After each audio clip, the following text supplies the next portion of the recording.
Welcome to the Knowledge Entrepreneurs Show, where we celebrate the innovators driving change in the education industry. At Edison OS, we've worked with over 500 knowledge entrepreneurs to turn their edtech ideas into profitable businesses.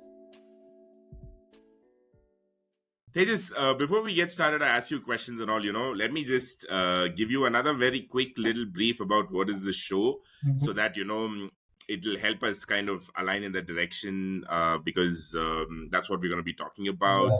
So as you see, the name of the show is the Knowledge Entrepreneur Show, which means, we're talking mostly all the guests so far. We've got about 10 guests so far on the show. Most of them have been knowledge entrepreneurs. That means, in the education domain, they've been doing some sort of a business. It could be a training business. It could be a test prep business, SAT, IELTS, or, even leadership coaching, or for that matter, somebody building some tech product for solving a problem in the education domain. Anything like that, all of these people come in the knowledge entrepreneurs category. And then, if you notice, it's a very niche category. Not sure how many more guests we are going to be having, but we hope to have lots more. But why are we doing this, right? We are also a knowledge entrepreneur startup, knowledge entrepreneurial startup. That means, we Edison OS, we build a platform, an online platform that helps trainers or any knowledge business for them to do their operate their entire business online, from building their websites to collecting payments, everything in between, including teaching, classrooms, everything is integrated. So okay, if we are doing that, why this podcast now? We as a company, if we have to put out content, it has to be of some value. And who are a target? We target people who are already into training, teaching, or who already run a business in the teaching, but then they want to come online. But okay, how much content can you put theoretically? You can talk about your platform, you can talk about best practices and stuff like that. But then we realized, watching some other podcasts, we just realized there's nothing more valuable than talking to people who are running businesses, not to get tips and tricks and stuff like that, but mainly just to share their journey and to kind of show people out there what it takes to be an entrepreneur. Teaching, training is one thing. Okay, you can go work for another company, go teach, Yeah. get paid and come back. But if you want to take the leap of faith and start your own company, start acquiring your own clients, it's no joke, and it's not everybody's cup of tea. And this podcast may not only help people understand what it takes to come onto the entrepreneurial journey and then equip themselves with it, but this can also be a podcast where people realize, oh, you know what, this may not be my cup of tea. And then if it can save them from the pain and the journey, and if they can save some time and use somebody else's experience to realize what they should be doing, that is also a win for us. Yeah. So that's where we are coming from, Right. talking to people. Right. So we definitely talk about what our guests do, and we also help them talk about their business, so that when this is distributed, it kind of helps them get some traction. But majority of the podcast, my questions at least, are going to be around your business. How did you start off? How do you manage to stay alive? How do you acquire clients? Because these are the tough things, right? What do you do when the going is not great for you? These are the stuff that we really want to talk about, and that's what this podcast is going to be. And so yeah, this is simply what I wanted to share with you before we get started, Tejas. Really Yeah, appreciate your approach. It's pretty much thank you. valuable for people who are into knowledge entrepreneurship. So that's great. Yeah, Great stuff. exactly. And after we probably talk to about 25 people, we also have a plan where we can create a community of all the guests that we've come together, and it could be a good exercise for all the people that have come on, and then probably get to know a lot of other guests and then exchange valuable ideas, or any networking. You never know what door is going to open when you meet new people. Right. So Very yeah, interesting. Yeah. great. Tejas, I'll start off with my first question. Yeah. My first question is a very light, open-ended, personal question, which will help listeners connect with a person, Tejas Toro. And then, whatever you talk about your business is going to have so much more context for people to understand. So, Tejas, you are right now, in the coaching domain, and you must have had your own journey. Please walk us through. Go back as much as you want. Your childhood, your growing Hmm. up, because everything is contributed to who you are today. Yeah. And please, walk us through as a story, and how you are in this position today that you are. Yeah, yeah. It's a very good question because our journey contributes to who we are, right?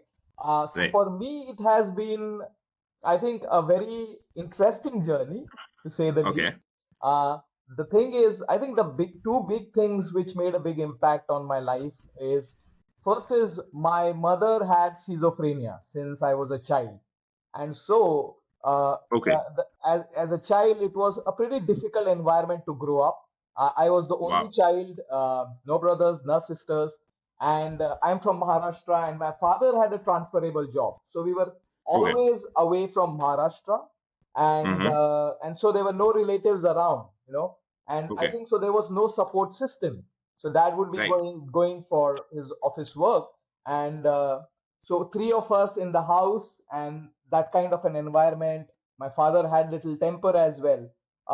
So being alone in that Okay. environment, I think that made me strong. That Okay. made me find ways to create my own happiness, and I think all that turned out to be a blessing. And I think I have continued that approach of looking for how to create a good life for yourself.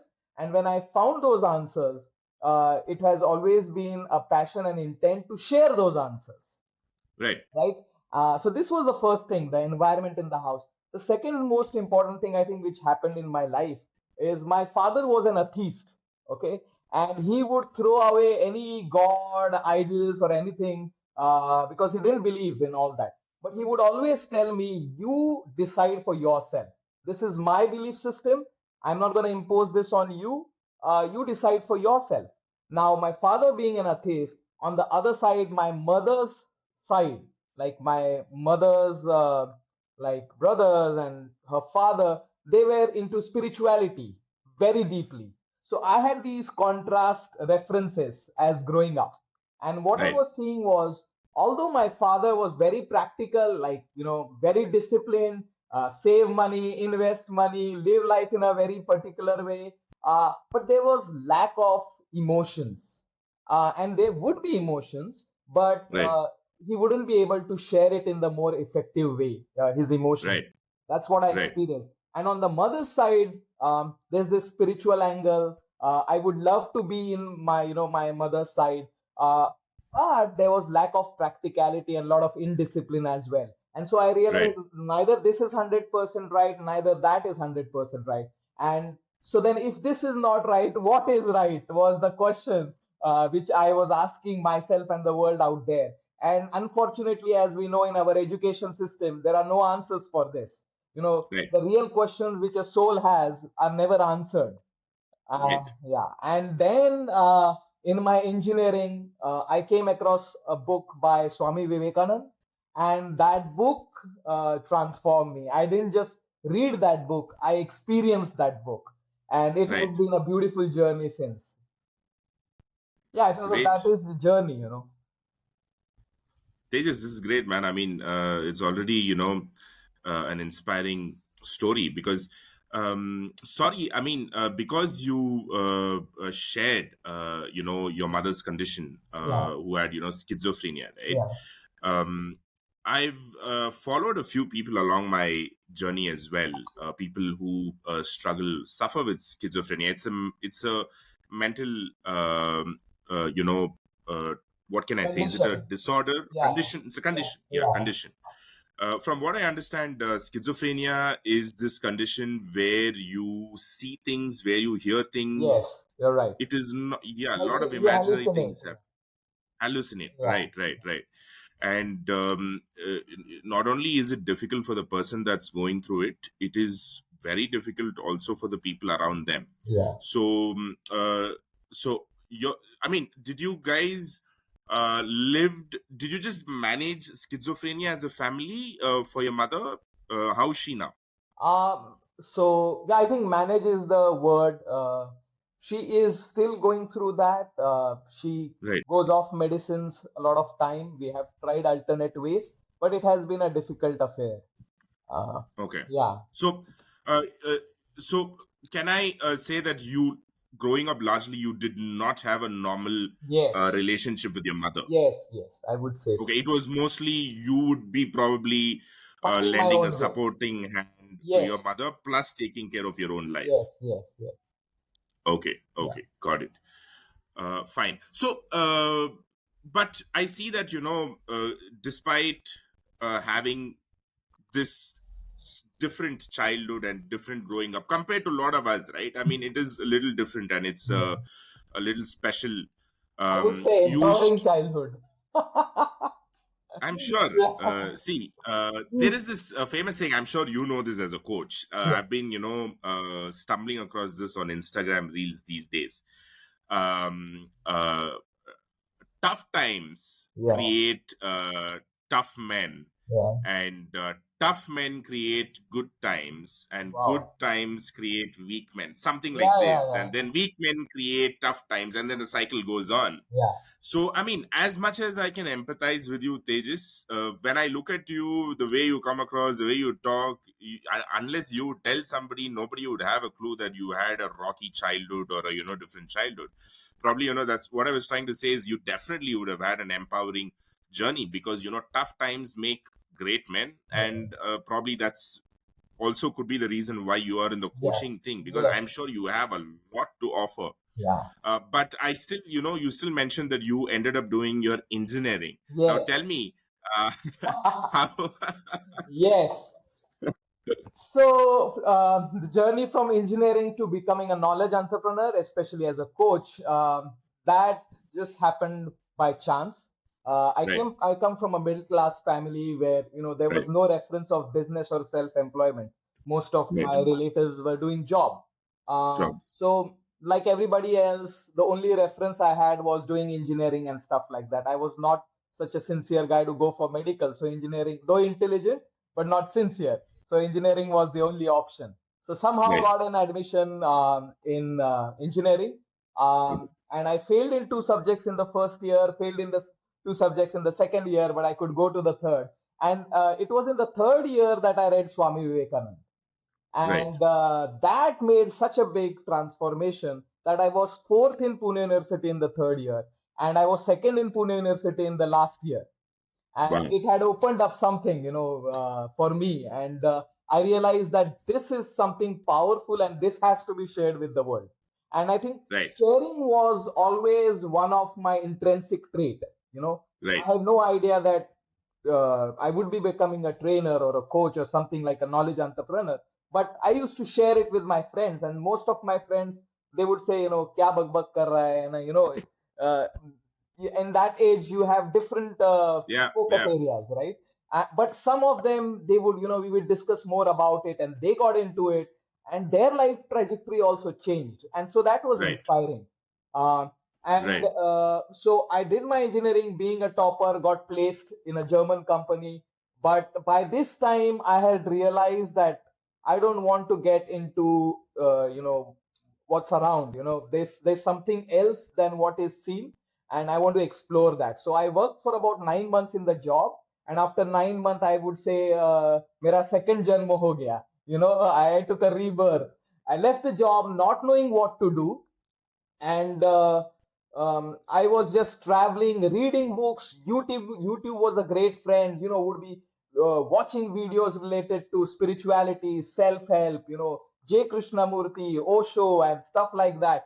And then I started traveling, to Varanasi and Himalayas, and I did Vipassana, and everything which I could come across. And I think my father supported that journey. Of course, they would say, "Kya kar raha hai? You're sitting at home, not earning," and stuff like that. There was a lot of tension. They would not understand what I was doing. They would say, reality is not in the books. You're always reading the books and YouTube.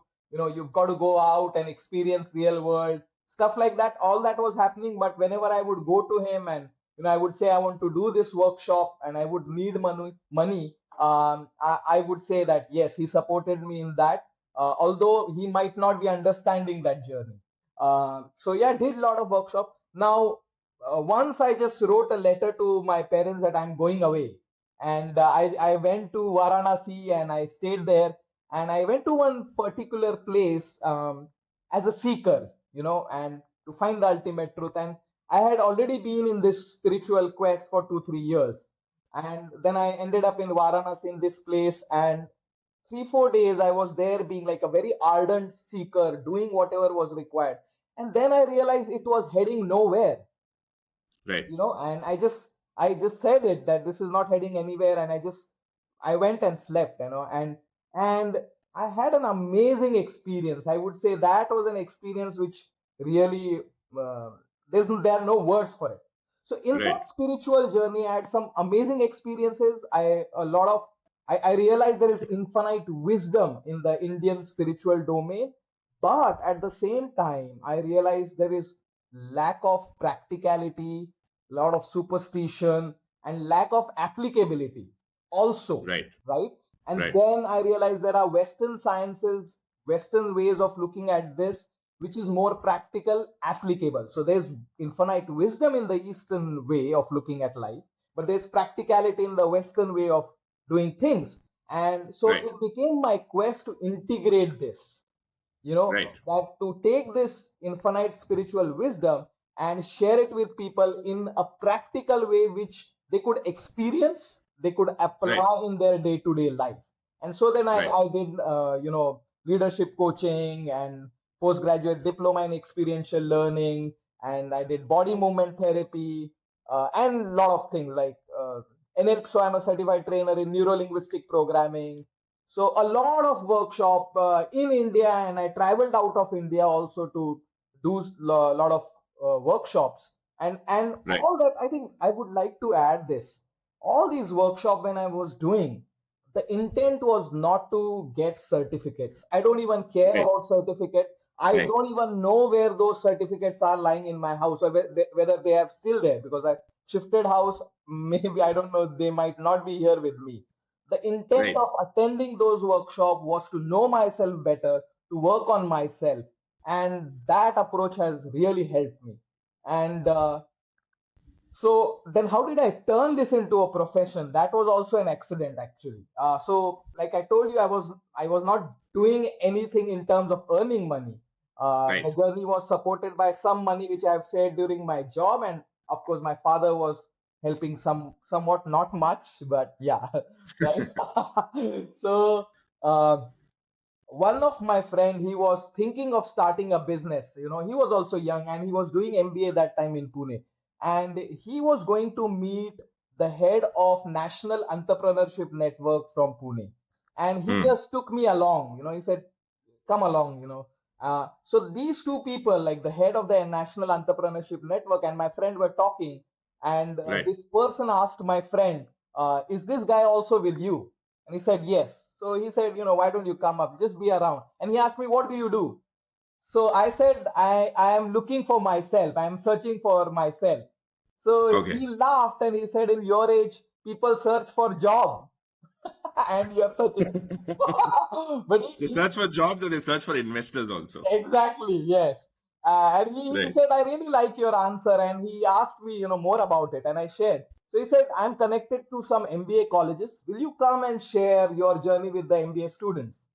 So I said, Hmm. what do I have to share? And so he said, nothing, you just share your journey. So I went there and I was given like a slot, and I started speaking. And I must Right. agree that I was scared. I was scared because I was not used to it. But again, you see, I remembered that when Swami Vivekanand went to Chicago, even he was scared. And Yeah. that was a good reference to have. And I started speaking, and they came to me and said, you can continue speaking beyond the time slot they had given me. So they in fact liked it, probably. Right. And while going back, they gave me a check, and it was like, wow, you can get money for speaking. And so then, they called me again the next month or something. And then through reference, I think all my references I can connect back to one or two incidences like that. And that's how, I came into it accidentally. Amazing, man, amazing. Because eventually, what happens is, in the podcast, as we go through, one of the questions is, especially for the people who'd be listening to you, and who'd probably be aspiring to be somebody like you. One of the important things today is, it's not about the talent. It's not see, we are all in what we do because we have our expertise and skills and all those things. There's no questions asked about that. But Right. what's the difficult thing to do for everybody is, finding people who will buy, who will see value in their Yes. talent, or who will see Yes. value in their expertise. Yes. And finding these people is the most difficult thing, or in other words, sales is the most difficult thing. Yeah. But already, in fact, there's a common thread, in all the podcasts that I've seen, is this: nobody has really, been a master salesman as such, Yeah. so Yeah. far at least. Yeah. you know Everybody has come across a certain thing in a very organic way, because it was close to their heart, because it was passionate for them, and they did not seek money. And in the process, somehow money would solve the problem itself. Yes. So that's, again, that's another insight that I've already gained from this short conversation with you.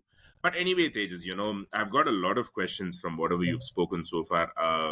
Trust me, it's one of the most amazing starts to a podcast that I've ever had. uh, Wonderful journey, because I could relate a lot of things, just like how you. Okay, by the way, can you please share, I'm also curious, and even our listeners might benefit from this. What is the name of the book that you read that Swami Vivekananda wrote, or did you read a book about Swami Vivekananda? No, it was by him, The Youth Awake and Arise. It's a very small booklet, Got it. but Got it. something, and there was a line in that, come up, O lion, shake off the delusion that you are a sheep, and know that you are the creator of your destiny. Right. For me, I don't know, I can't put in the words. They were not words for me. Something happened inside when I read. Maybe there Right. was something earlier and it just resonated inside, but something happened. Nice. Nice. Brilliant. So the name of the book is The Youth Youth Awake and Arise.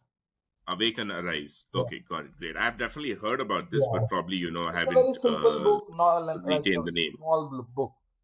Got it. And you said you read this somewhere in the middle of your engineering, after your Yes, second yes, year, and then yeah, that's how it kind of, helped you transform yeah, to a different student in your third yeah, and the yeah, fourth year. yeah. Tejas, I want to ask you something, again, going back to what you said, right? Because the reason I'm touching upon this is purely for one reason. It could be a very uncommon situation for you, but then, once we have this internet, and, this is a very vast medium, and then it has the power to find the listeners on its own. Right, And maybe in your area your story could be uncommon, but then when we take the entire world, there will be thousands of people, who will share a similar story to what you probably went through. right. And how much of your journey, because you spoke a lot about seeking, and you read this book somewhere in the middle of your engineering. Look, all of them, even I've done my engineering, I've done my civil engineering, and I also had a back in my first semester. I failed in my C lab. I was Okay, not a computer guy. right. And then I had another back in my third semester, but that was a end. After that, I was too overconfident. I Right. thought, what back and all those things. But then, the problems as engineering students we undergo is very different. It didn't push me into seeking. I was definitely reading a lot of books, but due to different reasons. But I wanted to ask you, how much of this seeking ties back to your childhood? I think to a great extent. Uh, like Right. I said, I was seeking to find a space of well-being, happiness, and an empowered space, and that helped me be so curious, strongly curious Hmm. about it. And I think I was never in a victim attitude.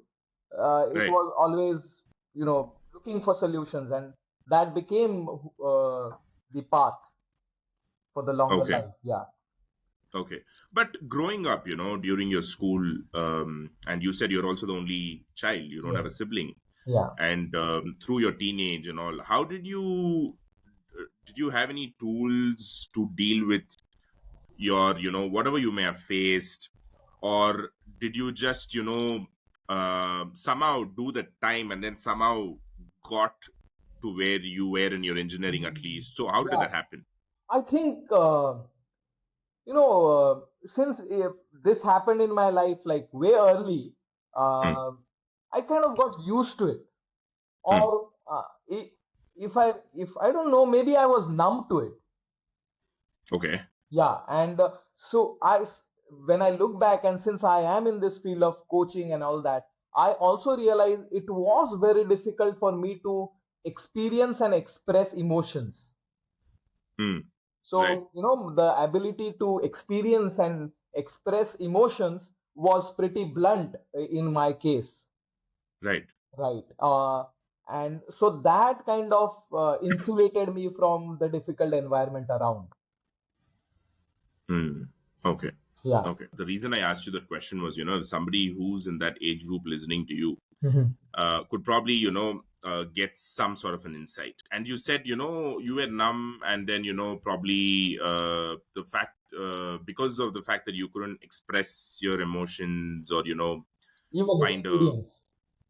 yeah experience. But I don't think that happened consciously, right? It happened No, no, it didn't happen. unconsciously. It happened unconsciously. Yeah. Unconsciously. Okay, fine. Got it. So that's probably, I don't know. All's well that ends well. So I think Yes. probably, Yeah. Yeah. we'll just, I think, but yeah. and No, no, go all ahead. Go ahead. that numbness, kind of helped me cut through all the crap, the other crap in the which society Right, brings. right, right. Yeah.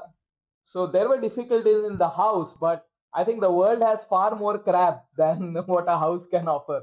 So that numbness kind of Absolutely. helped me walk through that, and till I found the source of light. Got it. Yeah. Great. And when did you graduate? Which year did you graduate? 2008. Graduated in 2008. Yeah. Okay, cool. And when was this experience, when you had accompanied your friend to the National Entrepreneurship Yeah. Network and then you So got your first college speaking gig? yeah, Which this year would was be that? around 2010 or 11. So for 2 years, Great. so 9 months I worked and I had pretty Uh-huh. good salary, and I was not spending. So I was pretty frugal because I was not into alcohol and smoking, and I didn't go watching movies. Partying. Yeah, and all that. So I kind of saved a lot, not consciously, but by habit, because yeah, I just saved up. So that I think took me, that kind of supported my journey ahead for a year or so, and then always there was father there. Yeah, and Amazing. the good thing is like he would scold me, but he supported. On the other side, I never felt guilty about it, you know and I Right. did not feel guilty about it because I knew that I was not doing anything wrong. I was not taking money to party and go to movie and stuff. Although Right. I was having fun, that doesn't mean I was not having fun. Right. But it was a more conscious way, Different. yeah, conscious way of having fun. So there was Got it. no guilt associated to that. I knew that whatever I was seeking or whatever direction I was going was a good direction. Got it. Yeah. Got it, Tejas. So Tejas, after your that speaking gig that you got, right, where you got a check, Yeah. um, what what happened at that point in time? So what was your thought process before that? Because I will take it that you did not know you could make a career out of your Yeah. journey till that point, Yeah. and then you got a chance to speak, and then they gave you a check, and then you realized, okay, fine, you could probably make a living out of this. Yes. And so what was your did you even have a plan before that incident? If you did, what was your plan, and how did that college experience getting a check kind of changed it, and what happened after that? Yes. So I think earning one money was definitely an objective, but that was not the priority that time for me. The Right. priority was truth, higher truth, and seeking and searching and understanding. That was the major focus area for me. So I was happy and I knew that I could earn money that way, but there was an intense drive towards the higher truth. That was taking the precedence. And so Right. I didn't sit and plan that how much I could leverage this way of earning money. Rather, the first question I would have asked is, which workshop would I like to attend with this money? Or where Got it. I would like to travel. Got it. Yeah. Yeah, so that was the approach. uh, but as I like after 2 3 years like adding on to that, then of course there was a pinch, because then in the house also everybody started, and your relatives are looking at you with, you can see it in their eyes, and sometimes they start going away from you and stuff like that. You can sense it, right?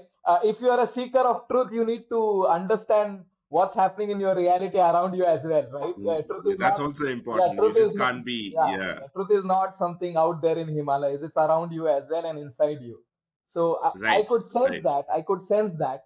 And then like I said, I realized that this has to be a practical journey, not just a esoteric and kind of a journey. And Yeah. so Yeah. I Yeah. wanted to earn money, and I was also thinking of starting some other businesses, not just kind of knowledge entrepreneurship. But what I would like to say is, in our journey as a knowledge entrepreneur, we need three raving fans, three clients who become your raving fans, and your journey is set. you know Hmm. and you need those three people who will go out and see. Most of the knowledge entrepreneurs, like you said, are not having the sales approach, or they are not passionate about pitching. They are passionate about sharing their knowledge but not pitching it, right? Right. And these raving fans who were your clients would go and pitch your services or your knowledge or what you have to offer, because they have got value, right? Right. And Right. they will get value if your knowledge is relatable to them, and it creates a change and difference in who they are or what they do or their results. Right. Yeah, so I think in that journey, since I was doing a lot of workshop, I was sharing somewhere somebody referred, and something happened. And I think if I really now I have done workshop in 8 countries now. I have coached Olympic athletes, I've coached politicians, business owners with turnover of 5,000 crore plus. I've coached them one to one, and so many things, companies. But if I really trace back, if I go back, I can find on one or two connections. Like they were the clients who became raving fans, and they referred, and that's how the journey started. You know. Great. Yeah. Great. So, Tejas, tell me about, did you have these three raving fans? Yes. Yes. Okay. I mean, how did you get them? Uh, so actually, what happened was I did one workshop for a school. Okay. Okay. And when I did it, and it's for the 10th standard student, I think. This was in which year? I think around 2012. Around, 2012, a year after the college yes, incident. yes, yes. I did for a 10th standard students Okay. a short program, and they kind of liked it, and they said, "Can so this was in the first half of the day, and they said, can you take a 1 hour program for our teachers as well in the second half?"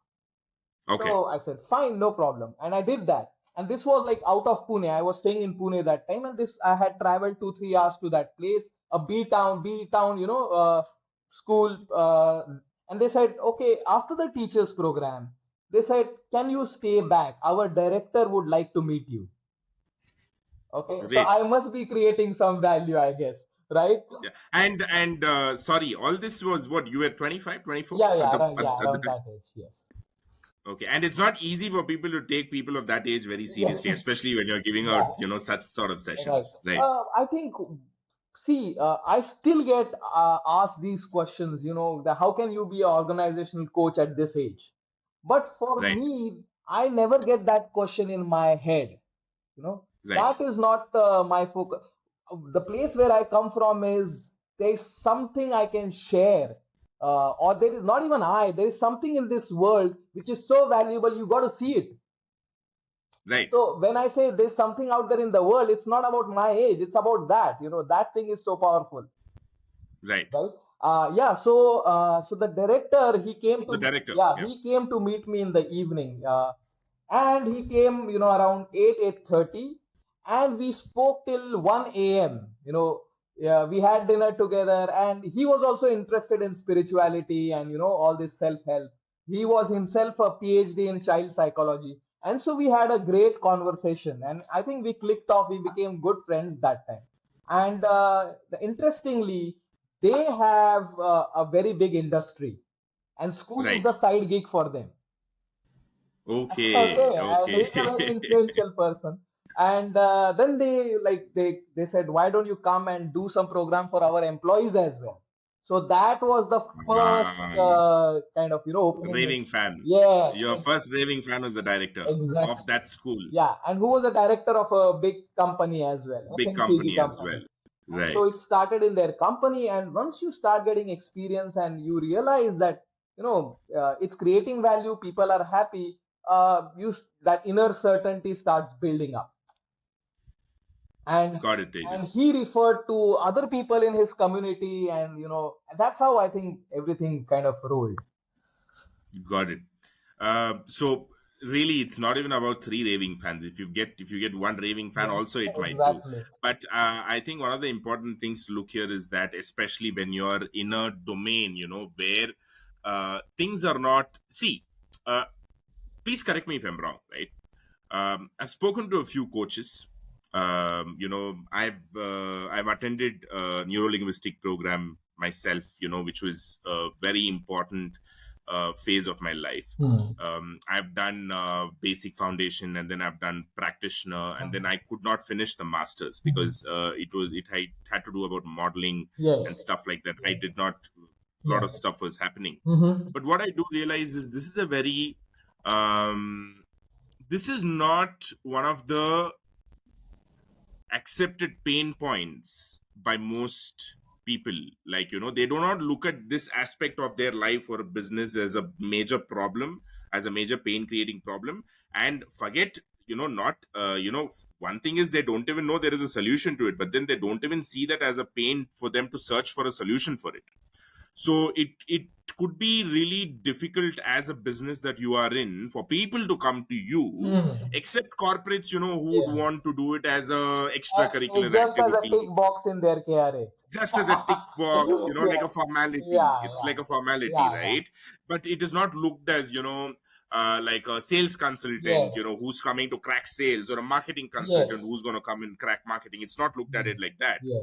And when you are in that domain with so much of conviction, it's not going to be easy to get valuable clients. Hmm. So here I think anybody who's in the domain of coaching and stuff like that, I think not one single opportunity should be missed. I Yeah. think that's what I take away from this, because you went and did a program for 10 standard Yes. students Yes. basically, Yes.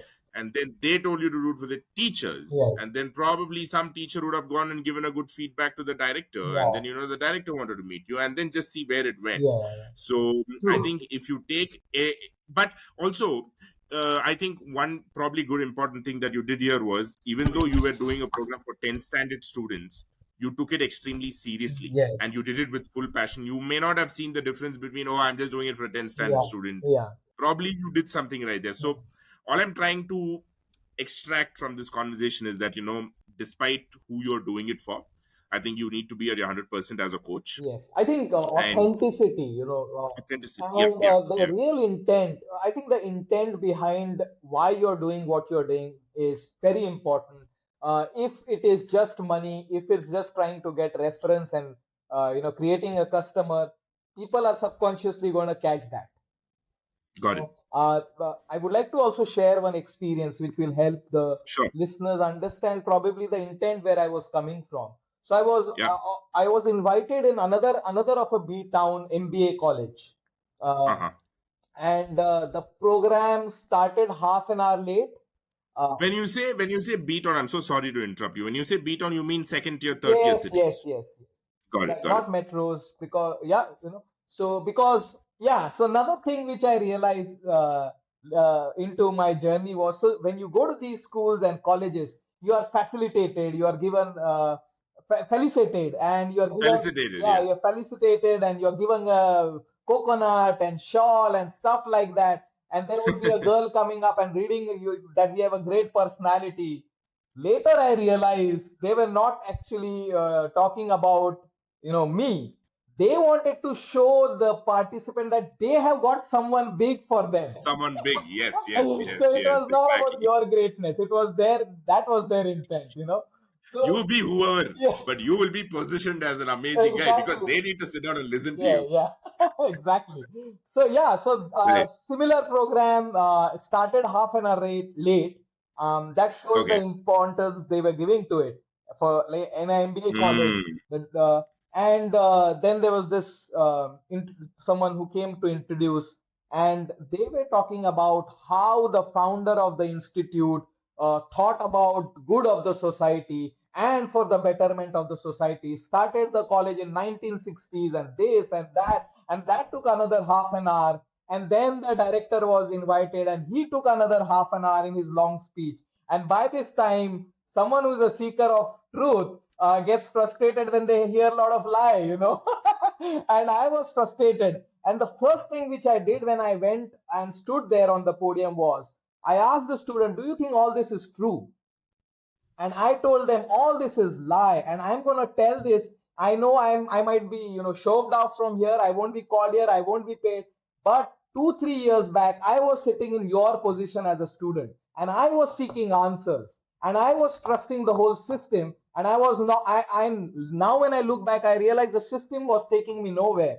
And I want you to tell you this, that this is system is not made for you. You have to find your own truth, your own path, and have the courage to live that life you want. Okay, you have been asked to wear the blazers in a hot Indian climate. That's not going to give you job. What's going to give you job is your competence, which doesn't come with blazer. And this is what I right. spoke, and the director just walked off. And you can imagine the awkwardness in the whole situation. Yeah, yeah. But a lot of those students reached out to me after that, and some of them are still in contact after 10 15 years, right? Yeah. So the intent was not trying to build my career. The intent was trying to to experience the truth myself first and share what I was experiencing. Got it. Yeah. And your age wouldn't have helped you either. Yes. Maybe Probably, maybe you can be that crazy in that age only, where you don't yeah. think about money and business. We think, yeah, no, I'm not gonna get into that. Okay, fine. Yeah, We'll just no, but I acknowledge that. yeah, I had an interesting thought, Tejas. When you were talking about all this, but then I'm just gonna control and park it aside yeah, before I go on any further. Let me step back a little bit and talk to you about your company, yeah, because it's been, we've been conversing about your journey and we kind of yeah, established what you do. yeah, But now let's kind of, formalize that whole thing from you. I'd like to yeah, listen from you. yeah, What is it exactly you do? Because there are a lot of niche in the coaching yes, itself. yes, What is it of late? What have you kind of settled down yeah, into? What is that is you want to work, yeah, and what are the services you yeah, offer? yeah, Okay, if you can, share yeah. in detail about these Yeah, so things. name of my company is Soul at Work, and the Right, name comes from basically my intent that the spiritual thing should come into your day-to-day life. It should not be right, out there. So how do you bring it into the work? Okay, right, and that's where the word Soul at Work comes. And if you look, the Gallup study says that only 16% people are truly engaged in their work, which means 80% population is not engaged, which means they are not happy, they are not bringing their full potential out there, right. and they're just tagging along life, right? And so that's the concept of soul at work. And I realized that as a coach, you can only have a small impact, but you have to see how that impact will create a scaled effect, how it will create a ripple effect. So you need to throw the stone at the right place, right? Mm, If you throw the stone on ground, it's not going to create ripple. So I yeah, realized that in an organization where people work, right, the culture percolates top down. And if I could influence and impact people at the top, it's going to impact so many people. Let's say in an organization where there are 5,000 employees, if the people right, at the top start operating differently, then that is going to percolate to 5,000 people and then their families and so many people in turn, right? And so Right. what Soul at Work does is it works with business owners and their core teams to create a culture amongst themselves in the core team, which they would like to be modeled in their organization and which they would like to be percolated. And Got it. how I do that is that basically I'll help them become aware of their patterns, okay, Mm-hmm. find their purpose, find their limiting beliefs, find how they approach the team building stages. I believe that there are three forces in any relationship. The forces are Right. connection, separation, and collaboration. And you need all these forces in any relationship, whether personal or professional. And each one of us has a default response to the force of connection, a default response to force of separation. You know, someone might just keep quiet when there is a force of separation. Someone might become aggressive. Someone might be aggressive outside, but they're really scared inside. And Right. opposite, you know, each one of us has a default response, and that how we deal with those situations creates the culture, and that culture which we celebrate at the top percolates, right? Right. So I help them become aware of what is the culture they would want in their organization, what is their current culture, where is it coming from, and helping them evolve as a team, as a core team, uh, to the culture they want. And when that happens, it somehow magically starts percolating in the entire organizations. And we have found that, you know, the results, tangible results, become transformed. It's a long-term journey, but it works. Got it. So one is this, and while doing this, uh, I realized that what I realized was that in a corporate journey, you know, there are four stages which any typical employee goes through. The first is self-management. Second is Right. people management. Third is Right. systems and processes, and the topmost is vision and culture. Right? Right. Most of the people, especially in India, are stuck at the bottom two layers, like self-management, which I also call task management, and Right. people management. We rarely Right. go to system process thinking, you know, and vision and culture. And then I Right. realize, how do I bring this to, you know, India is growing. How, and to for India to keep growing, we need future leaders, and they are getting Right. created in the schools, right? Right. So how do I bring this understanding which I have got by going inside corporate, seeing what's happening there, what are the realities of a corporate world? How do I bring these learnings and bring it to school students? In Right. between, like I said, I started off with school, but in between 5 6 years I had stopped working with school because a lot of my work had turned corporate and stuff like that. But then after you achieve at a certain level and you have enough money, you kind of think, how can I contribute again, you know? And that's Right. how this Right. idea of bringing this to school has come back again. And I've just Mm. recently started a new company called Vidyana 1 month back.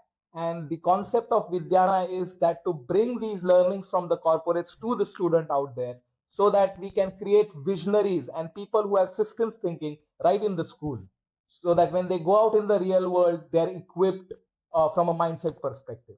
Yeah, so this is what I'm doing currently. Great. Great. Amazing.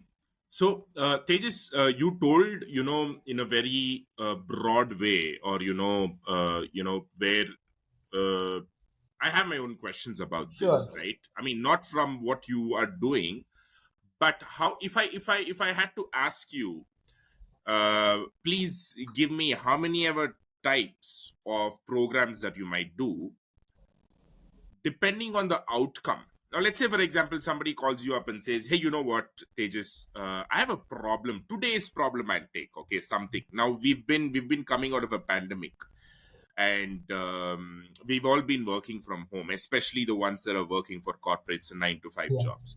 Now, there are a lot of jobs that, even the employees know that they cannot sit and work from home. That's not a problem. But then there are jobs, where employees know that they can work from home. There is not really no need to go to office. But then the management thinks that the productivity is dipping. They need to come to office. Now, the management can become, autocratic or dictator like, and then ask them all to come, Yeah. otherwise you'll be Yeah. fired. That's one way to do it, Yeah. which is I don't think the most wise way to do it. They might Right. lose the good folks and all those Right. things. Now let's say a corporate comes to you with this problem. They say that, hey, you know what, we think it's time for all the people to come to work, and we want to put it in the most relatable way possible, or not in a very authoritative way, but we want to convince them also, make them also understand. Do you have a program for this? This is just a random thought I'm getting. Yeah, I get your Do point. you have a program to address this outcome, and what would you probably do? Would you take up this assignment, Tejas? Um, So I would first ask them few more questions. I would try to Hmm. understand what is the intent behind the decision to get them back, and Hmm. see how that is really going to help. Uh, and might also challenge. I might ask some probing question to understand that. And if what they're Hmm. sharing really, really kind of makes sense to me, because I should be Hmm. convinced if I'm designing a Right. program to certain level, I should be, convinced to really Convinced. design Right. around that. I don't want to be selling people ideas or thoughts which I don't believe in, right? Got it. Yeah. So, Precisely why I asked you that question, because there are two parts to that question. If you have directly told, okay, this is what I do, I'd have then, probably gone and asked you, and nothing wrong about that also. I yeah, mean, yeah, yeah. um, somebody would, who's doing the same thing as you, they would come and say, you know what, Tejas, I'm not going to be really bothered about why do they want to, but, they want to. I'm a problem solver. I'm going to help them solve the problem and trick employees into coming into the office Right. by putting it in a very nice way. At the end of Yeah. the day, communication is all what it takes. Different sort of, that's Yeah. another way of selling them, right? The idea of coming to And for office many, it's just tick in a box. So you just, you is just, just a tick in a box. yeah, Yeah. you just get the Yeah. day's You money. might, Yeah. yeah, the way you are saying, you might end up convincing the management, saying that, oh, it'll be good if they work from home. They might go back convinced, saying that, oh See, yeah, we don't really have to make them come to office. I will not recommend my way to everyone, because Right. I don't care about losing clients, and I have lost many. Right. I could have been 10x or 100x more richer than what I am, but Right. I am happy the way I am, and I think by being who I am, the clients I have got, they are, like I said, they become my raving fan, because there's some synergy, there is resonance. They see Right. my intent and authenticity in what I am doing, and that has given opened up far many more interesting doors. Birds of same feather flock together. So if you get into a client who you are just getting for the sake of the money, they will open up door to similar clients. Got it. But if you kind of get the right kind of your ideal client, they open up doors to more ideal clients. Absolutely. Yeah, You definitely, you are the sole reason. You are responsible for what you are right now. yeah, The reason I'm telling you that is, every action that you do now is what is, kind of setting you up for the future. And yeah, when you take that effort, and then when you undergo sacrifices to do that, I think it only pays you rich dividends yes, down the line. Like you said, you probably are finding yourself in the company of people who believe like you, yes, who think like you. yes, And your work gets easier and easier and easier as you grow, because you end up finding the same kind of people that you want to work with. yeah, And the lesson here is, not a lesson. I mean, I don't do this in a compulsive way, but only when there is something really interesting. I do not want to miss it, and I want to repeat it. Is that, for the people who are listening, aspiring entrepreneurs in the knowledge domain who are listening, there are two aspects, right? One is, like Tejas was talking about, one is money. But then, Tejas didn't choose money to be the goal, but it was just a consequence of what he did. But what he focused, what Tejas has been focusing, is making sure that he likes the work that he's doing, and he wants to do some truthful work. He's yeah, been a seeker of truth, and then that has given him some intrinsic strength and bravery and some confidence to do what he's doing. But I think as long as you do that, if not very soon down the line, you're going to not only get some money, but you're also going to do your work more effortlessly and enjoy your work. yeah, This is what I wanted to share, Tejas, and I mean, I'm sharing it because this is what I got from you, what have you spoken so far. yeah. Tejas, now just going back to the example that I gave you, right? I would like to get five such outcomes that is the most commonly seeked out in the world of coaching. Hmm. I just gave you an example. It could have been dumb example, calling people from home to office. But what are you, approached for? What are the Yes. from an outcome perspective? What are those top five outcomes for what you are approached for? Right, right. So first is like finding clarity of purpose. A lot of Mm, time the business owners themselves are not very clear about why their company right. exists. Maybe right in the beginning as a startup or in the mid journey. As the company starts growing. As in a business, Mm, you tend to be opportunistic and you tend to spread, right. horizontally, and Right. then you reach a stage where survival probably is no more a concern, but you are Mm, thinking how do you go ahead more effectively, because when mm, you spread too thin, there are also a lot of places where you are not able to attend fully, and that creates right. different kind of challenges. So then Right. you want to be very clear where do you want to consolidate and how do you want to go ahead. And so Right. there, that's what a lot of business owners they seek. Second is, while scaling up, uh, I find that lot of times companies have a challenge when they transition from a people driven company to a system driven company. That is one of Mm, the most common problem organizations have. And this uh, doesn't, the solution is not just bringing in the systems, right? The solution is in the mindset, because the people who are in charge of a people driven company, the people in the charge themselves are the people who have power, who have brought the company to the level it is already. So they right. take pride in it, and Right. these are the exactly the people who need to let go the sense of control and allow Right. systems to take over. You know, Mm, right? And so that is one of a very big challenge most organizations face. And that's mm, where I come in. I help them create a sense of, new vision with the new purpose, and some understanding from human neurology, and you help them, transition to a different place where they see right. their role in a new light, Right. and you help them release their insecurities of letting go the control. So that is another very big challenge which happens. Another challenge which organizations face is a lot of peak performers who are individual performers. When they transition to a higher role, their new role demands them to operate differently. And Right. Managerial positions, if they exactly. have to move from an individual contributor to a Yes, managerial yes. position. No. I have spoken to COOs and CEOs from big conglomerates, and even in their conversations, the insecurity of job comes up. So probably they have earned so much money till now in their journey, and they are safe. Their kids are, in US and the best places of the world, and yet they are insecure, Right. right? So, what is the state of mind they need to be? They rather need to be having a vision, a higher Right. purpose than just their job, Right. right? So, helping them transition to a place where they can see bigger picture. Uh, uh, this is the kind of work I do, along with what I said. Getting the core teams to be on one page and creating a culture which they want to be modeled in their organization.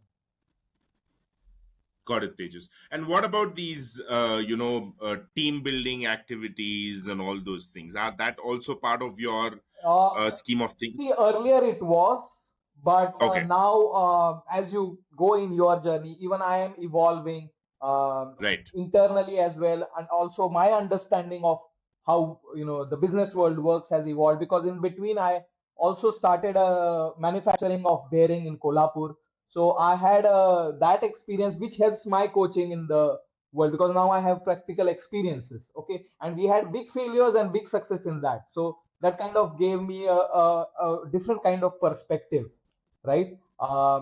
Which you can't just have from a book.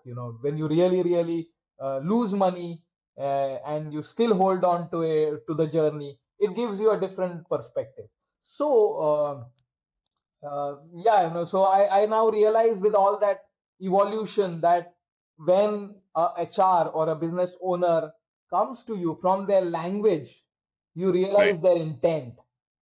Okay, Right. and you realize whether it's just a tick in the box, is it just a day thing they want to do, and then most of them want to drink in the evening and have good time. The learning goes for a toss.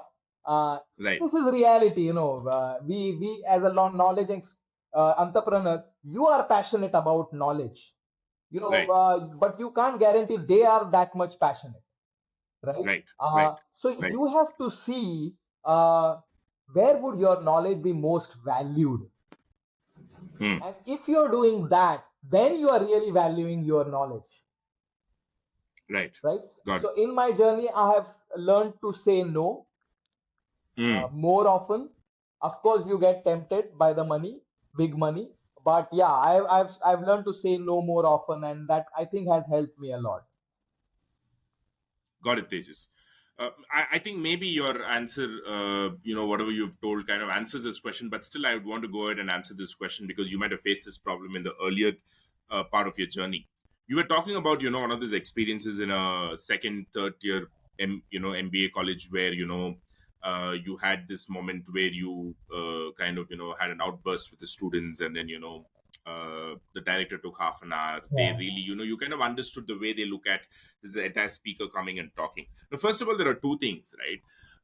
One is as a coach, as somebody who's expected to come motivate, raise the energy levels, bring positivity and all those things, there is already a little bit of a pressure, maybe imposter syndrome, for you to do and bring the outcome that is expected of you. On top of that, when you know this is how they look at this entire activity, pretty much like a farce for the sake of it, for the yeah, formality, yeah. it's just a mentally a strenuous thing. How, to all the people listening, especially, how do you deal with this and how do you still get past this and succeed out there and do your job? Beautiful question. Amazing. The way you framed it is really good. Uh, I Yeah. think in my beginning of the journey, I used to come from a place of trying to convince, the Right. importance of it and why this is right, and and as I progressed in that journey, it became from convincing to conviction. Right. Yeah, and then it kind of evolved to realizing that this is my purpose, this is who I am, this is my purpose of life, to share these principles. So there is no more convincing, and there's not even that conviction that this is it. If you don't believe, it's okay. I am here to share it, and this is my life purpose. I am not here to share with you. I am here to share with the world and for whomever it is meant for. Got it. Tejas, see, theoretically, your answer is a valid one. Yeah, It is easier said than done. yeah, But if I may, uh, you know, take 5 minutes, not sure, more than 2 to 5 minutes, sure. and how you easily said it is from convincing to conviction. Yes, I get it. You don't go around convincing people. You remove that mindset out of your mind first that you're not going to convince, because if you're still convincing yourself, then it shows Yes, outside. So yes. therefore, but how is this, can you share Sure, simple sure. tools See, to transform from yeah, yeah. convincing to So, conviction? see, if I am, and unfortunately, that is happening in the knowledge world. A lot of knowledge is copy paste knowledge. Okay. Right. So, if I take a knowledge from somewhere, maybe I hear to a YouTube channel or a podcast, I read a book, and I just copy that on my presentation and I'm sharing that. And I haven't not experienced it, I have not reflected on it. Then Right. I don't have the conviction, right? Right. But like I said, I was looking to work on myself. I was looking to apply it. So whatever business things I saw, because after a point I also started studying businesses and business Right. dynamics. I applied it in my startup, and I Right. have been part of 2 3 startup where I put in my money and I've lost Right. money and I earned money. One of my thing got me multiple X and it kind of covered the thing. But Right. I was applying it and I saw that whatever this I have read or heard, this is really applicable in reality, in the real sense on ground. And then you realize, then you have a conviction. So I think knowledge without reflection and experience is Mm, useless. So right. if you reflect and you add value to that knowledge from your own experience and reflection, then it comes within from you from a different place altogether. Great, great, Tejas. Great. I mean, see, this is how I interpret this, and this is how I take away, whatever you said. Um, if you come across a great stuff to share it with people, you further, enhance it by seeing if it can be applicable to some part of your life Yes, yourself. That adds more value, is what you're saying. yes. What you said just now just reminded me and took me back a few weeks earlier, where I had this podcast with a person named Gautam Munshi. Okay. He's based in Bangalore. He runs a uh, marketing company Mm-hmm. with a lot of latest tools and stuff like that. And he was a data science trainer Mm-hmm. before. He ran a company. The reason we had him was because he was a knowledge entrepreneur, and we wanted to pick his brain how he ran his company and stuff like that. And he told one thing. I was trying to, I'm going to ask you some of the questions that I asked him as well, because this is a lot of people watching are also, aspiring, and money is one of the important Yes, things, yes, right? it I mean, is. Yeah. you also want to know how rich can you become, or what all dreams can be achieved materialistically also. And then, Gautam just broke it down. Look, man, how many working hours as a human being got in a year? Hmm. This is the number of hours you've got. And if you he told, remove the academic Hmm. professors and teachers out of this concept, Hmm. especially the people who are outside of the system and who are teaching people skills to get jobs. Hmm. They cannot be 100% into training. Hmm. They need to be 60% practitioners of Yes, what they preach yes. and 40% trainers. Wow. The reason I brought this topic is, whatever you said pretty much resonated with that. It Yes. echoed the same thing. 100%. Yes. And I would have not asked you that question because I was not sure if how much applicable it is to the coaching domain. But you kind of, reiterated the thing that he shared. So yeah, great. Just wanted to share that with you. That's about it. Yeah, yeah. Okay, Tejas, cool. Going ahead, talking about, soul at work. You've had a journey of ranging almost a decade now. Yeah. You started off as a referral. You started off by referrals, and you had your raving fans who referred you and stuff like that. But you also admitted that you're not the same Tejas Toro who Yes. you were 10 years, Yeah. a decade ago. You are also evolving. You're also probably doing more significant things. You want to train and coach leadership level people, and not others maybe Mhm. at this Yeah. point, right? Now tell me, how has this from a business side, how do you position yourself? Do you have a team, or you are an individual who does everything? How's your marketing? If you can share, throw some light on all these Yeah, yeah. aspects, Tejas. So I think social media helps a lot if you can Okay. create content which, Tejas, sorry, yeah. do you have a team, or At are you an individual? Soul at Work, I'm an individual, but at on the Vidyana side, we have a team. Yeah. Got it. And Got that it. also, so like I said, the knowledge which you are sharing, are you applying it? Hmm. It's very important. So I was talking to people and organizations about task management, people management, system process, vision and culture, and I realized, as a coach, as a trainer, I'm doing task management. I'm teaching others vision, Right. and I'm just Right. doing a task. For them, it's just a task to get done, right? And so I realized, so where is my vision? Okay, Right. and you can't have a vision saying I'll be a trainer, I'll be a great trainer. Vision is not about you. Vision is about what you want to create in the world out there, right? And so Right. I realized my vision is to create visionaries. Okay, Right. and what's the best place to do it than in young minds? And so Right. from there, and when I say vision, it's not something you just write. I started feeling it in my body. And my whole thought process. So when you are thinking like a knowledge entrepreneur, like a self-employed guy, you have a very different thinking than a business owner thinks.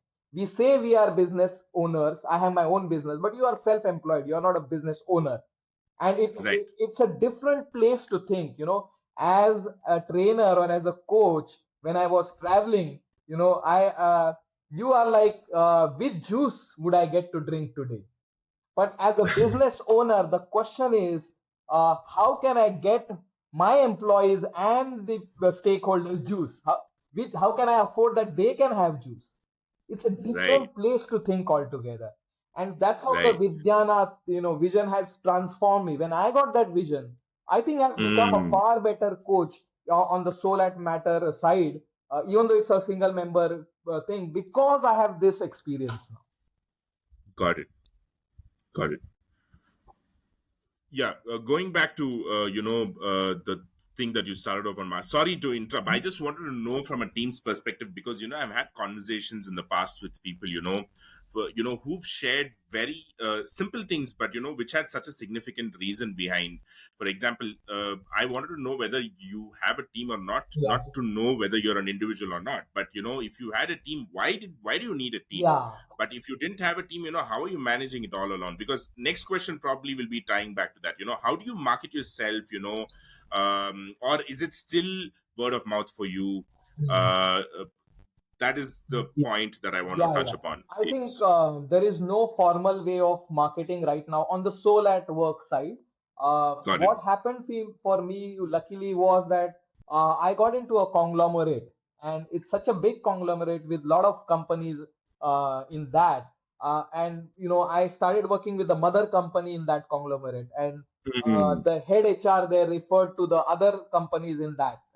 And Got it. that itself is such a big chunk of my work that I don't have to seek work outside, but I still Got it. keep getting, because lot of people jump jobs, and they go and refer. If they have really experienced something of value, they will want to be in touch with you and do something back for you. That is what I've experienced.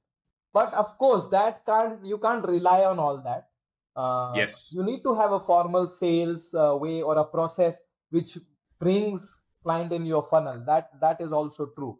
I Right. am coming to light with that recently, not because of the need, but maybe because I have evolved in my thinking. But not Right. from a financial perspective. Even if I continue being not a sales guy, just doing the things which I'm doing, there's more than enough work I can handle right now. So you don't have to have it, but if you have it, but I also think maybe as a knowledge entrepreneur, you're so much passionate about your knowledge that you kind of discount the marketing and sales. Right. Yeah. uh, Yeah. and that is what's actually going to get you money, right? Got it. uh, It's a very contradicting thing, yeah. but still you got to trust the Yeah. process. Right. But if you are really passionate and if you have to master your knowledge, you have to be really focused as well. If half of your Right. mind is in sales and marketing, then it's difficult to really master what you do, from a knowledge perspective. And so it is important, the question you ask, it's important to have a partner or someone in your team who does, that's their core personality and they balance off. Or you can have platforms like one of yours, or any other platform which helps you reach out to potential client. So you do what you Got are it. passionate at, and the platform or the people around you do the sales, marketing, and reach out work. Got it, Tejas. Uh, when we were talking about, when I did my research about you, trying to get some information about who Tejas is, I did not find much information. I didn't find anything on Hmm. Vidyana, Yeah. basically. But since you brought it up, I'd like to, can you share what is Vidyana? What are you trying to? You said that you're trying to make visionaries out of school kids and all Yeah. that. Yeah. But what is the full? What's the model like? Is it a Yes. not for profit or is it for It's for profit? profit. I'm a very Okay. practical guy.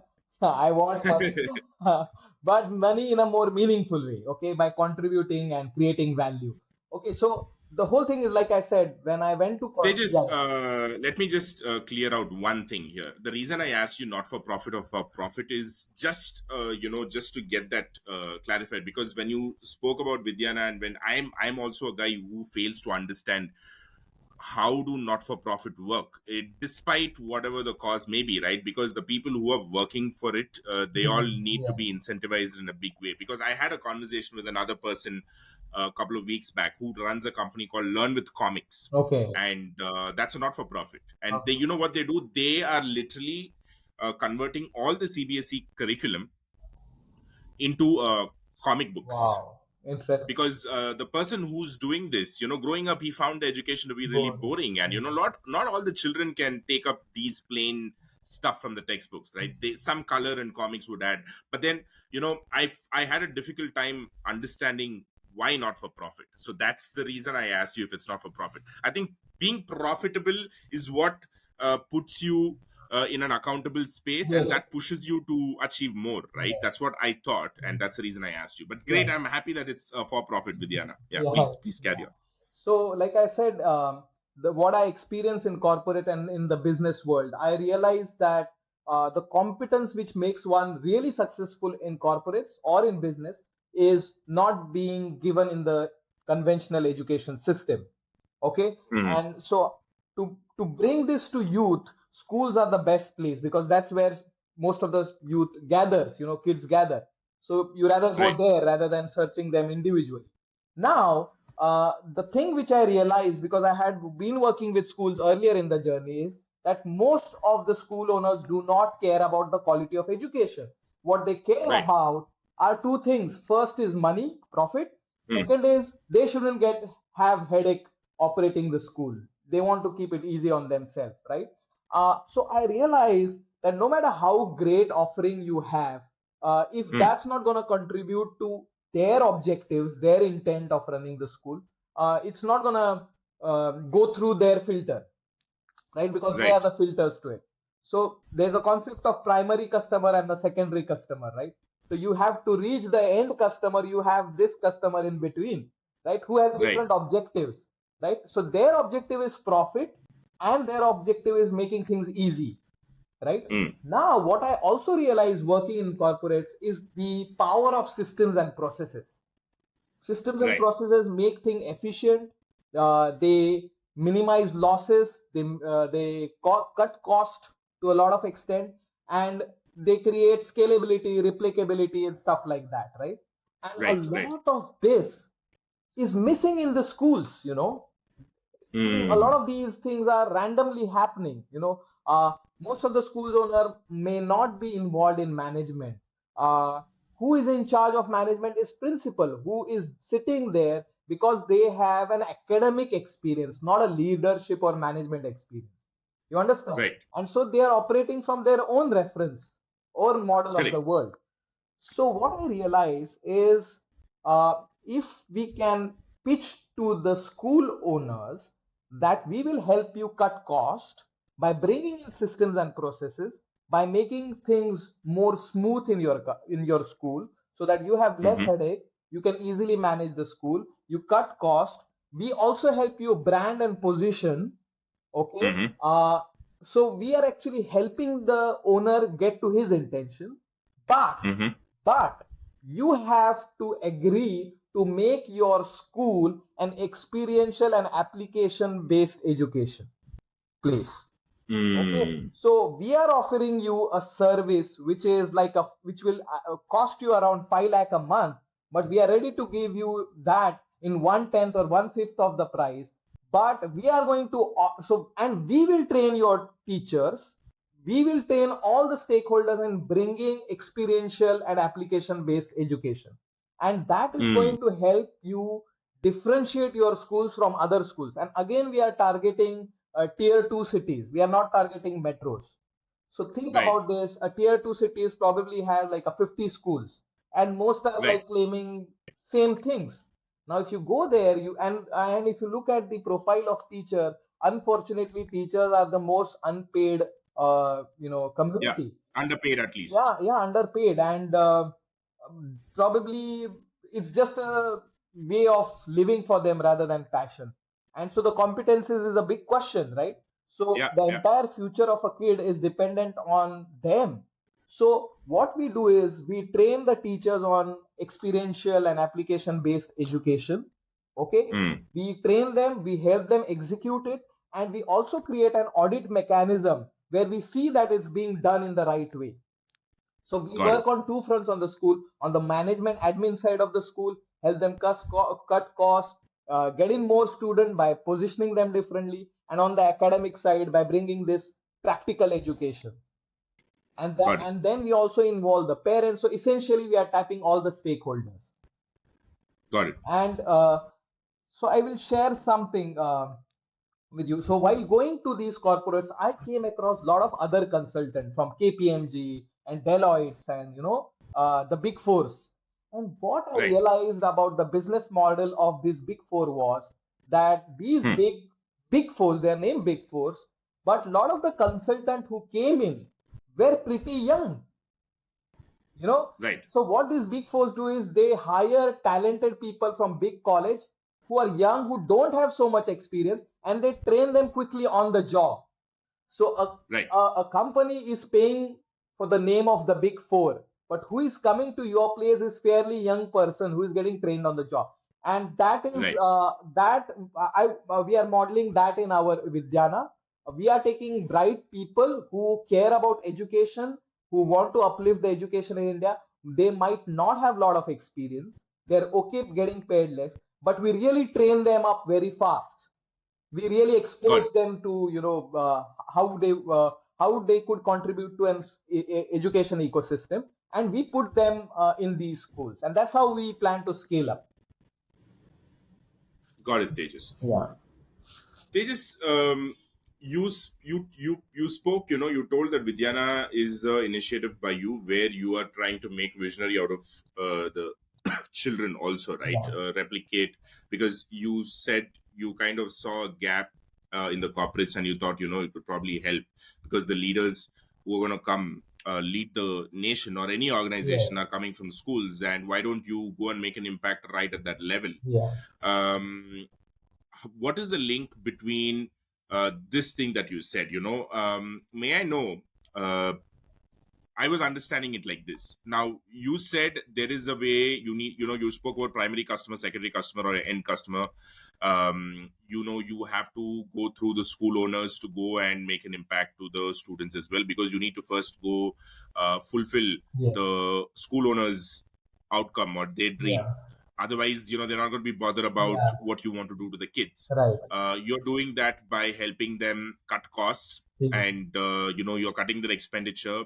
Therefore, that could be a reason for them to pay We bring you. in systems So and you, processes. yeah, you are literally figuring out a way to pay yourself, Yeah, giving them the idea. You are helping them to help you get paid, and then you are introducing the concept of experiential learning and application driven education. Now, surely you think this is what is going to help children become visionaries, or is there another separate program to kind of help them yeah. get So there? Or there what are is it? modules designed. So we have already hired some educationists who have a different perspective to education, who are experienced to know how currently schools are happening and what needs to actually happen. And the Got it. principles like neuro linguistic programming and others, for which people pay a bomb for a 5-day program, we are Right. converting that into their education, their syllabus, Got it. right? So all Got that it. You're comes. kind of making that mainstream now. It's not We, some extracurricular stuff. exactly. Yeah. Great, great. Yeah, I think this is a conversation that always comes up when they say that, people undergoing health issues, people undergoing financial health issues, they all say that, all these things must be taught in school. Yes.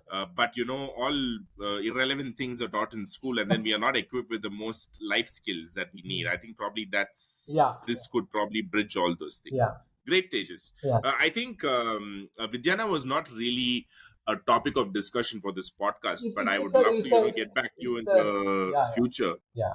and we could have a whole podcast Sure. just talking about Vidyana and how that has Yeah. come up Sure. so far. Tejas, going back to your training, right? Your training business, your coaching business, and all. So a decade back you started off. Right now, you're kind of spreading your wings, you're learning whatever you've learned from your training, you're trying to implement and create new businesses and new solutions. um, this is coming back to my perspective about aspiring trainers who are listening here. When you started off, where you were full time into training and coaching, how many hours a month would you typically spend coaching out there? Hmm. So I think when I started off, it was more as a trainer rather than a coach, because there's a difference, a big What is the difference. difference between a trainer and a Yeah. So coach? trainer is basically providing skills, knowledge, or way of doing things to the participant. Coaching is more about helping them recognize what's within them, what they want, and ways to reach there. Helping them recognize what's Mm, stopping them. So throwing light and what already is within them and around them. got it. Yeah. So And how did you transition from a trainer to a coach? So I realized that training helps, but the impact was limited. What I Okay. realized was that a lot of corporates or even business owners would want a training for their employees. Okay, Right. but would they sit for the training? No, because they feel they know everything and they are there. But does that mean they don't have any problems and challenges? They also have, right? Right. But the way they learn is different than someone who is typically sitting for a training, because Right. they have more experience, they have deeper understanding, they probably themselves are peak performers. So they Right. generally don't like to be told what to do. They Right. like they take pride in discovering it themselves, right? So Right. Right. yeah. Right. So I realized that if I really have to make an impact, instead of working with 1,000 Ah, employees, you work with one person there. And if you have to work with one person, you have to work the way that will help them. And which I right. realized coaching is far more appropriate in that situation. Got it, Tejas. Now, coming to the viability of this whole training coaching business, I've heard some people say that this is a very saturated market. Hmm. Uh, is that true? Do you agree with that? I think a lot of people come and go in this domain. They see easy money. They Right. see anyone can print a card and open a website and call themselves a trainer or a coach. A lot of people who take early retirements, they come into this domain, and so there is no dearth. I would like to share an experience which I had. One of my client, I was coaching him one-to-one business owner with. He had 2,500 employees, and Okay. I coached him, and he said, I want you to help me train my people as well. And I told him that I will not be doing training. So he said that, why don't you get trainers, because now what we have done, where I want to take my organization. And he did not had a formal learning and development Team. team or a department. So he said, why don't you just get me some trainers? And so I kind of reached out to one of a co-trainer I knew, and I asked her, this is what we need, this is the kind of training the client needs, and there will be so many trainings in a year. We have to cover 2,500 employees. So she said, we have a WhatsApp group of trainers across India. Do you want me to put this requirement on that group? And I had no idea what was going to happen. I said, okay, put it there. And I put it there, and my phone started ringing, and I had calls from across India, and Gujarat, Kerala, West Bengal, everywhere, people calling with me, 30 years of experience, 20 years experience. Their profile picture was like with ties and blazers and this, all that. And so what happened, I asked this lady who put it on the WhatsApp group, that how much should we charge? And I had this conversation of budget with my client, and he had given me a budget. So I had a X figure which I would be passing on to these trainers. Okay. And she told, when I asked her how much should I pay for this kind of a training, I was surprised. She said what she shared was less than half what I had in my mind. Okay. Okay. And she put that price also in the message, WhatsApp message. And I was surprised people with 30 years of experience are ready to work at this low price. Okay. And that was a surprise for me. And there I it kind of opened up to me that, and like you said, probably their things are saturated. But since I was surprised, shows that I had never experienced it. Hmm. You know, Got it. yeah.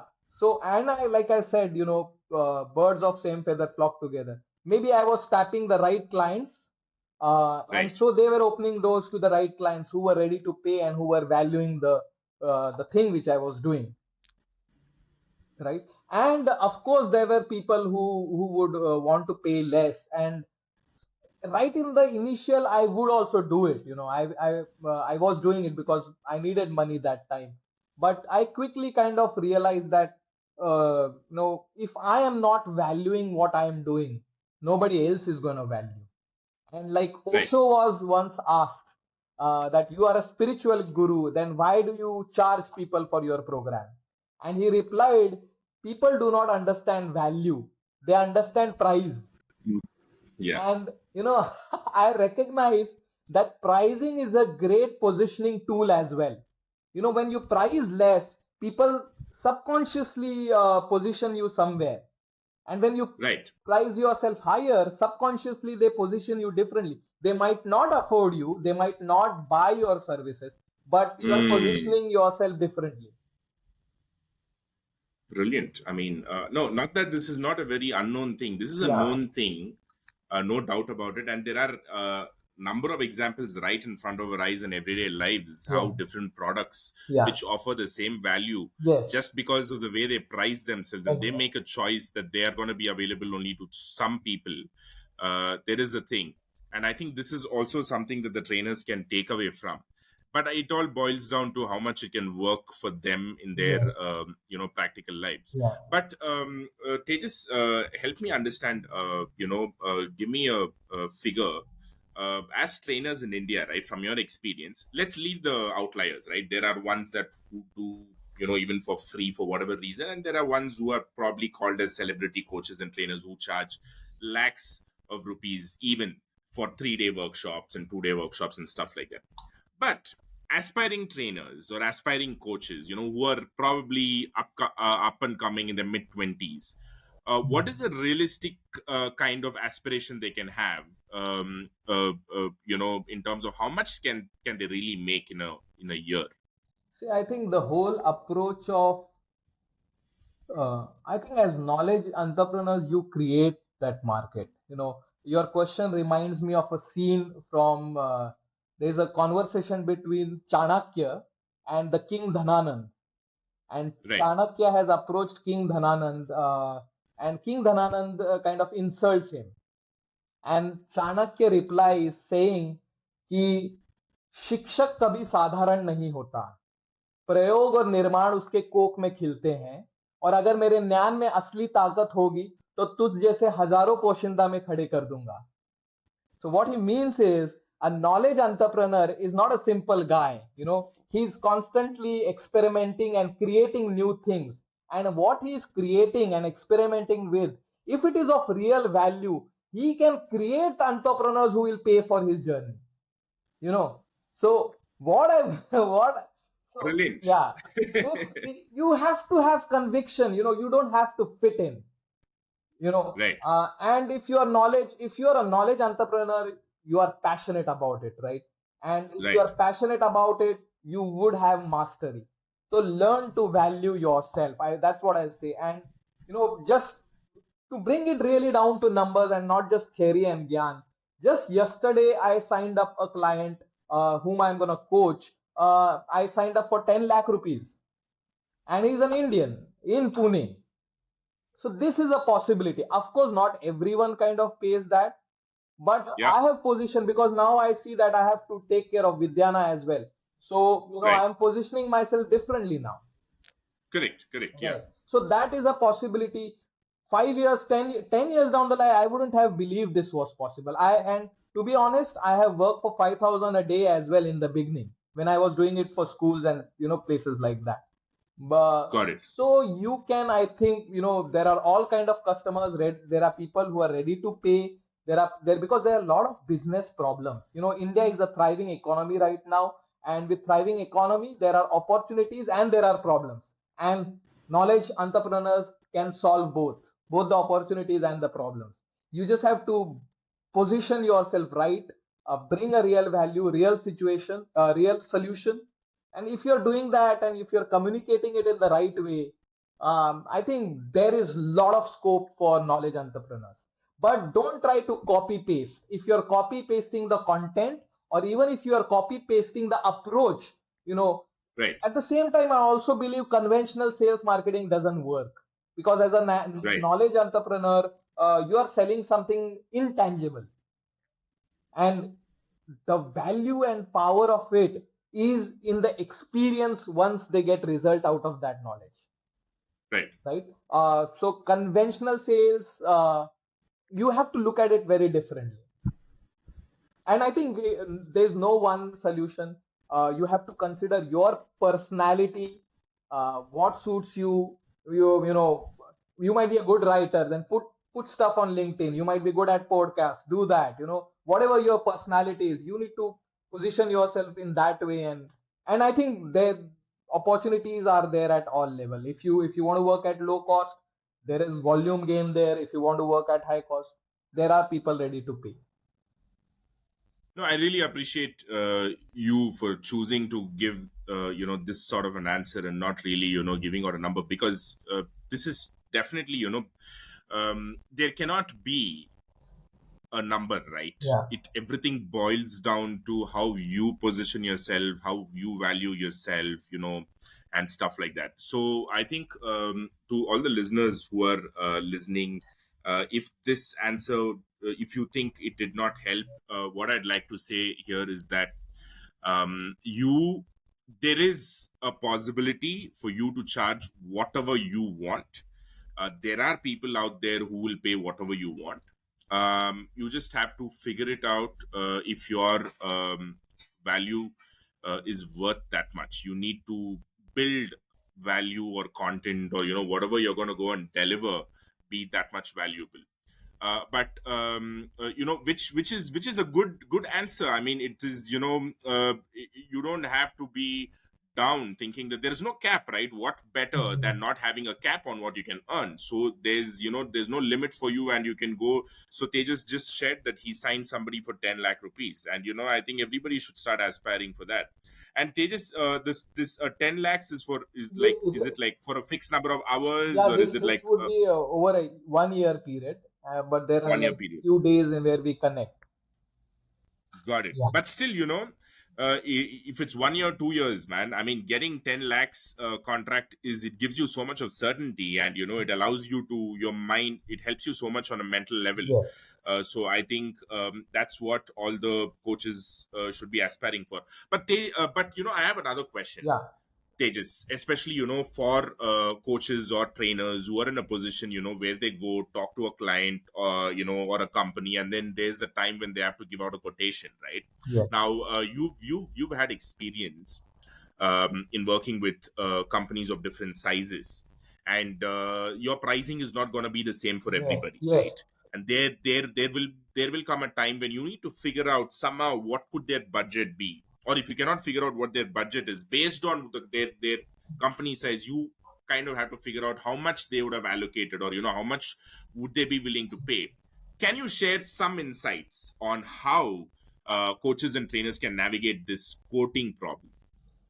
See, I think size of the company doesn't actually give you anything, because a lot of time big companies, lot of trainers are approaching them, right? Right. So they have access to a lot of trainers. If not you, then somebody else is always there, and they have Right. negotiation power, and they do bargain because they have a formal learning and development Team. department. And so Right. the one of the KRA of the person sitting there is to negotiate, Got it. right? So they are pretty sometimes tough to really get the money. But in what I've realized is small company growing very fast, and Hmm. who see massive growth in front of them, and Hmm. who see problem, who recognize problem in that growth. So they see that we are right now a 50 crore company, but we can become a 1,000 crore company. But these are the challenges which will stop us. So for Right. them, you are bringing a solution from 50 cr to 1000 cr. Right. Now Right. you have to ask yourself, I have any solution like that? Hmm. Or is my solution just gonna make them feel good for a day and go back and Right. you understand? So if you can Right. bring that solution 50 cr to 1000 cr, of course you are not a magician. You don't just do that and things change. But do you have really a solution which you believe and which really the client also kind of starts believing once they taste it? Uh, Right. then you can charge. And let me tell you, it's not very different. There's jitna content hai, whatever content is already out there free of cost, Out there. right? Yes. Yes. So Yes. ideally, a company can open up a YouTube video and see that for an entire day and get value, knowledge. So it's Yeah. not just Yeah. about knowledge. What is your unique perspective you bring to on the table, and is Right. that unique perspective helping them apply it in their business on ground? And for Right. that, you need to be a good listener, you need to be a good observer, because when the client reaches out to you, you don't just say, okay, I have a product for you, okay, here's the cost. Rather, you ask them 100 questions. Hmm. Okay, you understand what are their problems. Sometimes they don't know their problem. They'll say we need a team building program. Okay, but Right. Right. why? Okay, and why inside that? Hmm. Go to that. Right. And when you really go to that, and you might find something which they have not discovered, and then Right. you throw light on that and you show a solution. Now you are trusted by them for your competence. They Right. realize you are Right. not just a trainer who's gonna come for team building. And because they are not just coming to you, they are going to 10 other trainers for team building. so Right. so this has happened to me.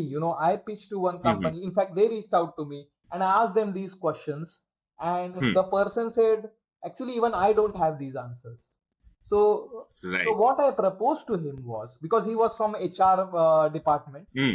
I Hmm. Hmm. proposed that for whatever department you want this to happen, can we have a quick 15-minute, Call. online thing where they share their things, and whoever the key stakeholders are. And we decided a date and we had a 15-minute thing.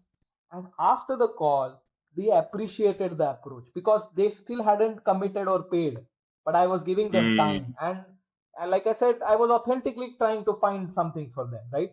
Right. It was Right. not a Right. sales pushy thing. And they appreciated that. And Right. now you have already differentiated yourself. Now 10 people have quoted, they have sent their emails with nice designs and shared their website links, and you have not, but you have a Right. different place in the client's mind. Brilliant.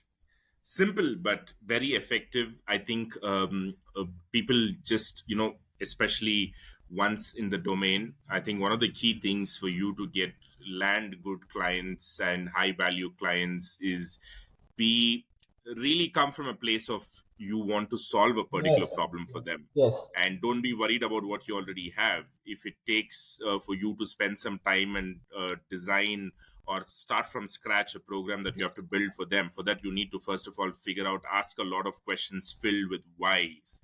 I think that's what they just said, and it naturally is going to take you to a place where even the clients are going to discover new things, and they are having a demo of your session yes, right then and there, like a trailer, yeah, and there's no reason for them to not think about it if you do such things. you're right. So great. Tejas, I think I've had a lot of questions, but the fact remains this, that a lot of your answers to just one of my questions have covered a lot of things. I need not even have had to probe you beyond a certain point because you covered everything. Probably you knew where I was coming from your experience or something. So thank you so much. This was an amazing session for me personally. I hope the listeners, I'm sure the listeners are going to get a ton of value, especially people who can relate to this industry. I'm sure they're all going to be nodding while listening your responses and your whatever you had to say. So thank you so much. Yeah. Can't wait for this to go out there, get published. Yeah. And I, 2 hours is not time that's doing justice to get things out of you, because I really want to talk about. I want to have a separate podcast with you about your personal spiritual journey, Yeah. because the when in the first 20 minutes I was like, I had to literally focus and then bring myself back to this agenda, because Yeah. I myself have been a reader of all spiritual things in India, and I could relate. So probably some point we can have that Sure, conversation, sure. and I'd love to deep dive into Vidyana, Yeah. probably a year down the line when you are, Yeah. Yeah. when you have something going on. Yeah. So I can't wait for that as well. So all in all, thank you so very much for taking Thanks, your time out. It's been a wonderful 2 hours for me, yeah. Tejas. Great. You are Before we end, certainly in a very nice, energetic, enthusiastic state of mind, I must say. thank you so much, because coming from from a trainer coach who's dealing at the highest level, I really take that as a compliment. Thank you so much.